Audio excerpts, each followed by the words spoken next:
Every Russian knows when you got a problem, just either throw bodies at it or wait until the cold solves it. But is Russian winter actually an unbeatable eldritch god, or are the leaders who invaded it just prime examples of extreme headassery? First up, we got my favorite Swedish boy Carolus Rex in the Great Northern War. Well, basically, Sweden was kicking the shit out of everyone in Eastern Europe, so Russia offered to surrender.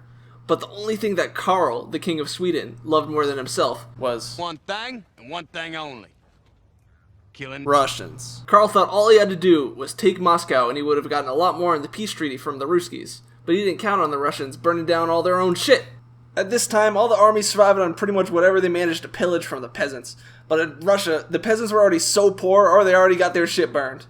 Also, this winter was one of the most brutal in history. Sweden still could have won the war if they would have just retreated, but Karl thought he was like literally the voice of God, so he pushed on.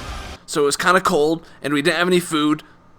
Karl, that kills people! Oh. Thousands of hungry boys died from lack of tindies. I'm gonna take your order, bud.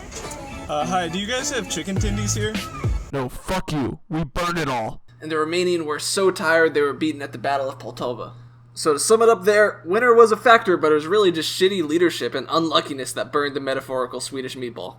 Next up, we got the infamous absolute mad lad, Napoleon. 100 years later, and apparently this dude didn't watch enough shitty history YouTube videos, because he had a pretty similar strategy to Sweden. Take Moscow. But he did do one thing right. He began the invasion in the summer. Russia employed a similar strategy, but in the summer it wasn't quite as effective. Mr. Dynamite did lose nearly half of his army before the first major battle, but it wasn't because of the winter, it was actually still in the summer. It was due to garrisoning supply centers, disease, and desertion. Where are my troops? No! The Romanian frogs arrived in Moscow to find it as empty as my friends list. The army began its retreat almost a month before the first snowfall of the year. People died in the retreat because of the winter, but the war was lost long before winter even began. Finally, and probably most famous, we got everyone's least favorite person, Hitler. He was so cocky that his superior Aryans would dominate the army that nearly lost a war to Finland the year prior.